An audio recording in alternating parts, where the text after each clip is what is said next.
Fakultas Kabupaten Bandung Barat. Mohon izin ya Bu ya, kemarin sudah mengkonfirmasi ke Ibu, meminta waktunya sebentar untuk melakukan wawancara. Mohon izin Bu untuk memperkenalkan diri. Baik Pak Seth, terima kasih. Nama saya Emarat Napuri, SPD. Saya Kepala Sekolah SD Sugiharti yang berada di wilayah Kecamatan Cirebon. Terima kasih Bu. Izinkan ya Bu, untuk kesempatan ini saya mengajukan beberapa pertanyaan terkait kasus yang berhubungan dengan dilema etika atau rujukan moral ya. Pertanyaan pertama, selama ini bagaimana Ibu dapat mengidentifikasi kasus-kasus yang merupakan dilema etika atau rujukan moral yang terjadi di SDN Sugiharti? Kasus-kasus yang terjadi yang berhubungan dengan dilema etika yang ada di Sugiharti, salah satunya adalah adanya suatu laporan baik itu dari guru maupun dari orang tua siswa.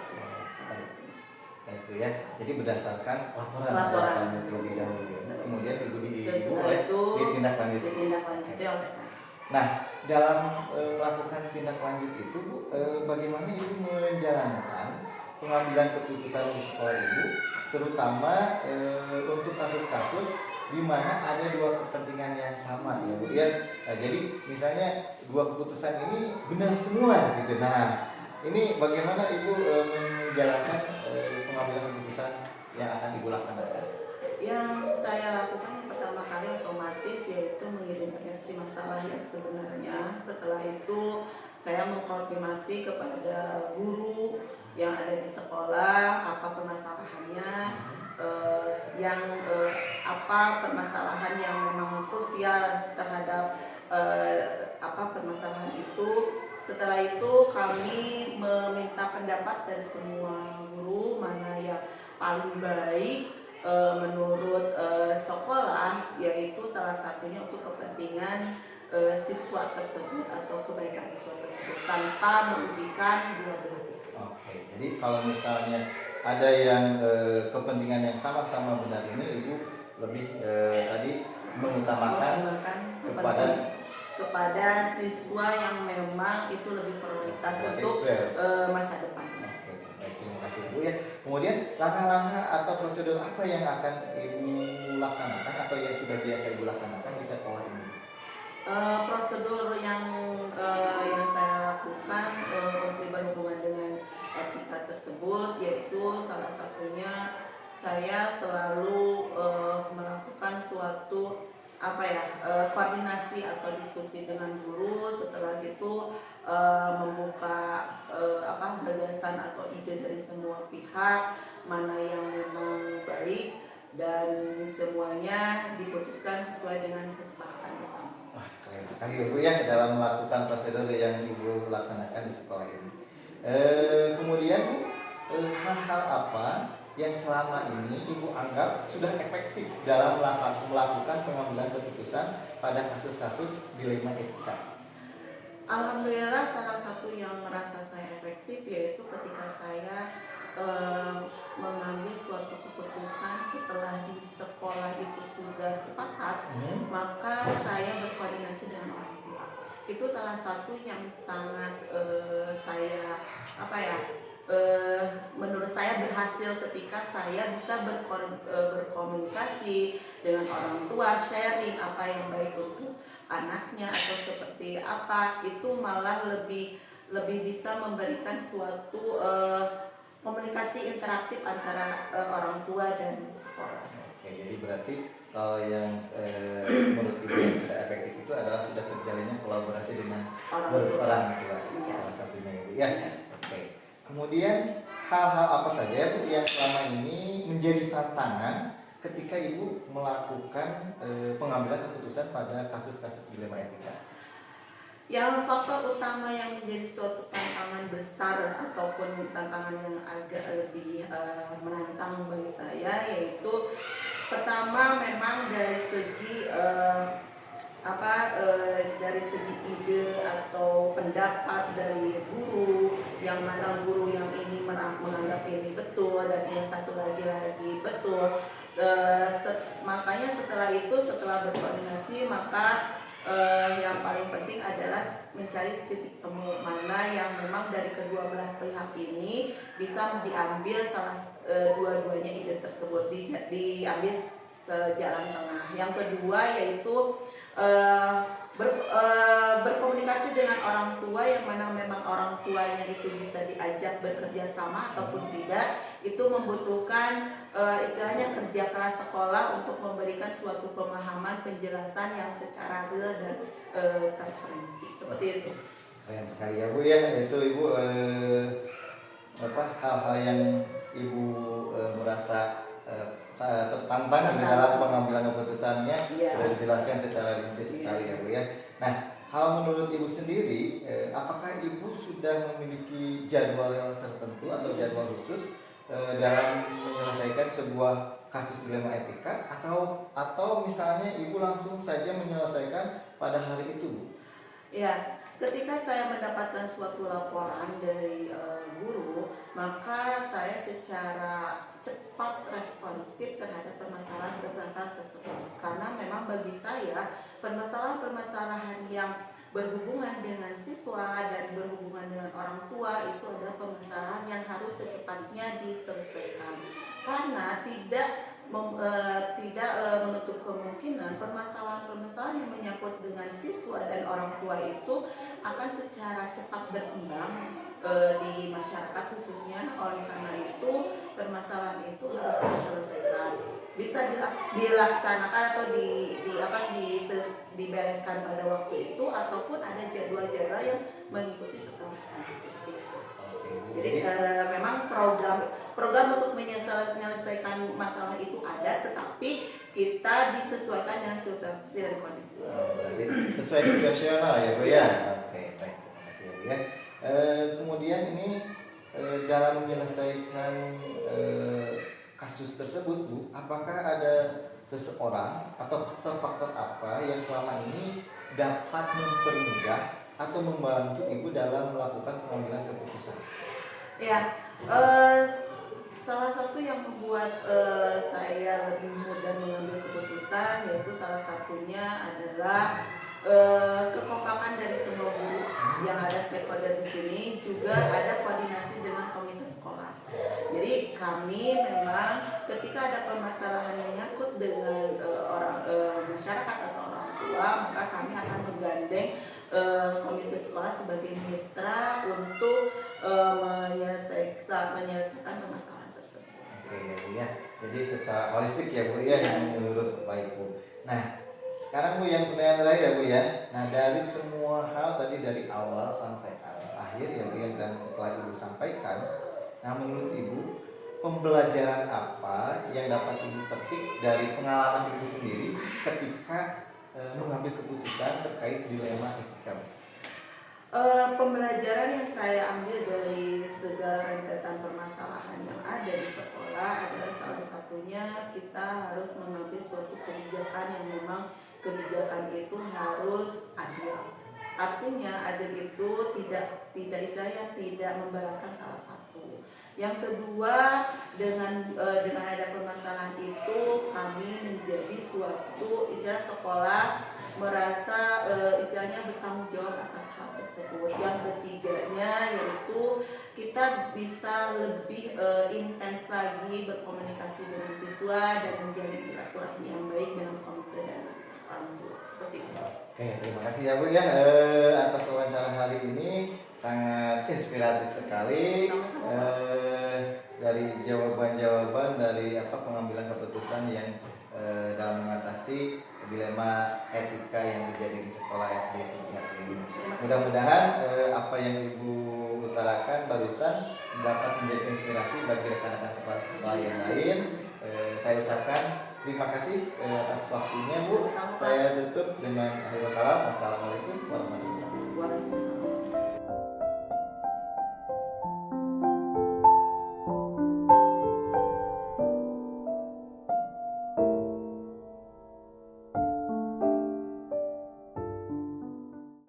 Assalamualaikum warahmatullahi wabarakatuh. Maaf Ibu, mengganggu waktunya sebentar. Eh, Perkenalkan saya Asep Fendi, CGP Angkatan 11 dari Kabupaten Bandung Barat. Mohon Ibu untuk memperkenalkan diri. Saya Risma Aini, Kepala Satuan Pendidikan SDN Perangkat. Baik, Bu. Izin ya Bu ya untuk dalam kegiatan ini saya akan mengajukan beberapa pertanyaan terkait penerapan atau kegiatan untuk mengambil keputusan yang berhubungan dengan studi kasus dilema, etika atau rujukan moral. Adapun pertanyaan pertama, selama ini bagaimana Ibu dapat mengidentifikasi kasus-kasus yang merupakan dilema etika atau rujukan moral? Menganalisis dulu ya Pak Sep ya. Ya. Masalahnya yang benar dan yang salahnya. Kemudian kalau sama-sama benar, berarti kita memilih mana yang paling dibutuhkan atau yang paling sesuai dengan yang kita harapkan. Memang ya Bu ya, kalau misalnya dihadapkan dengan permasalahan benar dan benar itu menjadi suatu dilema ya Bu ya, dilema etika, sehingga kita itu menjadi bimbang untuk memutuskan mana yang paling terbaik dari yang terbaik ya Bu ya. Untuk pertanyaan yang kedua ya Bu, selama ini bagaimana Ibu menjalankan pengambilan keputusan di sekolah Ibu, terutama dalam kasus di mana ada dua kepentingan yang sama-sama benar atau sama-sama yang mengandung nilai kebajikan tadi Bu? Ya, Ibu biasanya ya suka berdiskusi dengan guru apa yang paling dibutuhkan, yang paling benar, kemudian manfaatnya bagi semuanya gitu ya. Jadi itu yang kita ambil. Terima kasih Bu ya, sangat bijak sekali Ibu dalam mengambil keputusannya Bu ya Bu. Kemudian langkah-langkah atau prosedur seperti apa yang Ibu biasa lakukan selama ini Bu, dalam menghadapi kasus-kasus dilema etika atau rujukan moral Bu?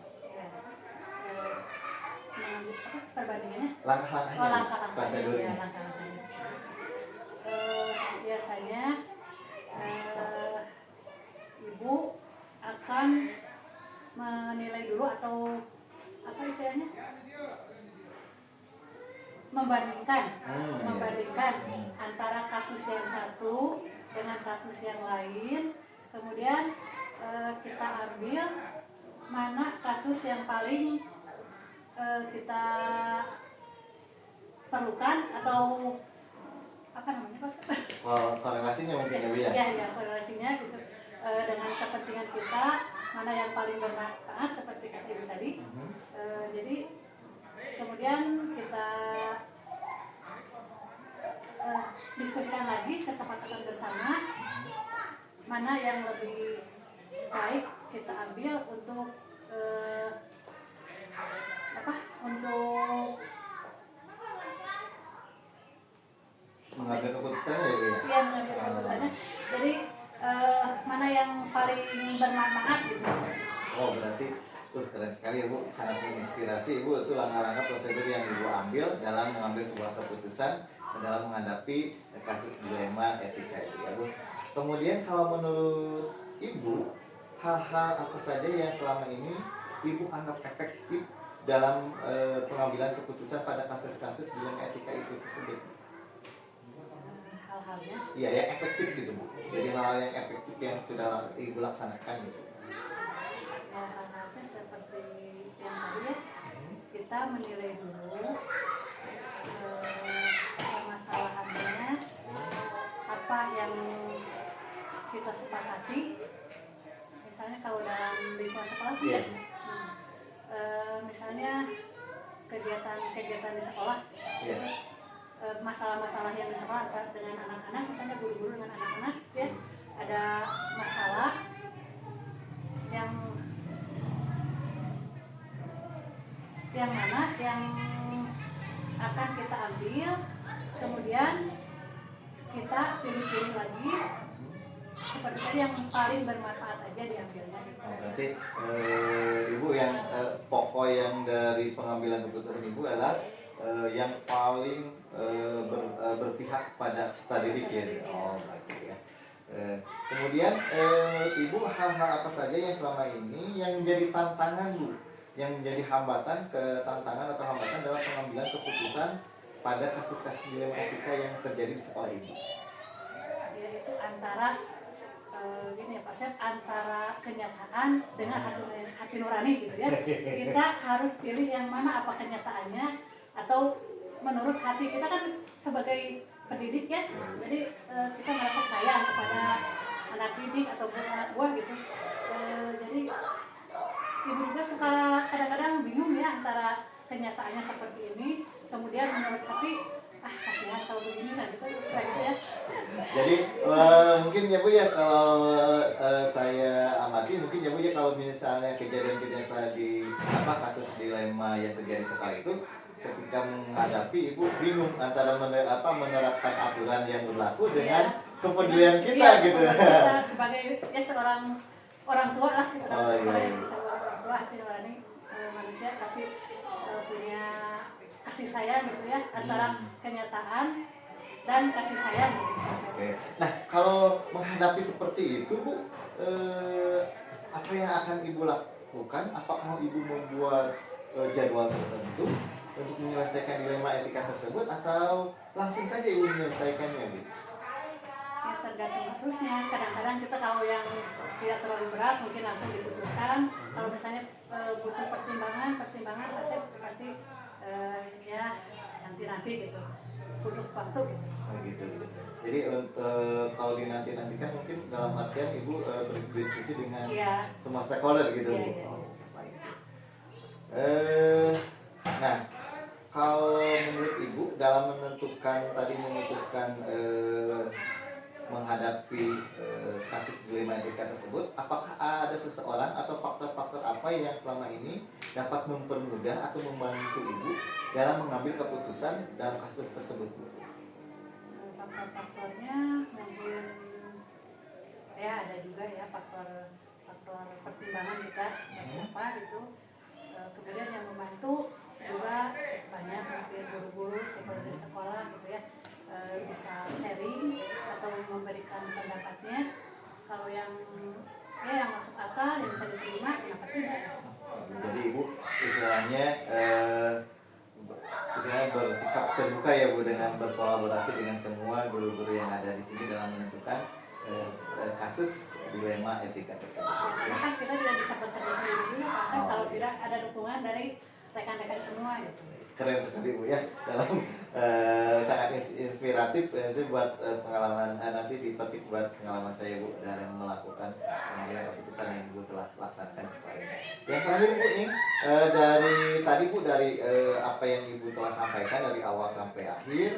Nah, ini kesimpulannya, pembelajaran apa yang dapat Ibu petik dari pengalaman Ibu ketika mengambil keputusan dilema etika di sekolah ini Bu, di SD Panameka?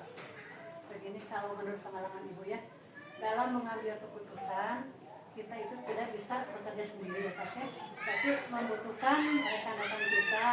Kemudian memilih suatu keputusan itu dipertimbangkan juga faktor-faktornya yang sangat mendukung atau sangat berpihak kepada peserta didik. Mungkin begitu aja. Ya, oke, terima kasih Bu ya. Pembicaraan kita, wawancara pada hari ini sangat inspiratif sekali, sangat menambah wawasan bagi saya pribadi, terutama yang istilahnya Ibu kan senior di SD Panameka ini. Mudah-mudahan apa yang diskusikan hari ini, wawancara hari ini bisa bermanfaat bagi saya, bisa juga nanti menginspirasi buat rekan-rekan kepala sekolah dalam melakukan pengambilan keputusan yang berhubungan dengan dilema etika atau rujukan moral. Sama-sama Pak Sep, meskipun Ibu senior umurnya ya, tapi masih belajar, masih butuh masukan juga, terutama dari Pak Sep yang masih muda tetapi hebat gitu kan. Bisa prestasi. Mungkin Ibu juga butuh bantuan dari Pak Sep gitu. Sama-sama belajar ya Bu ya. Oke, terima kasih Bu atas waktunya. Mohon maaf Bu, saya izin saya tutup dengan Ilkalam, wassalamualaikum warahmatullahi wabarakatuh. Waalaikumsalam.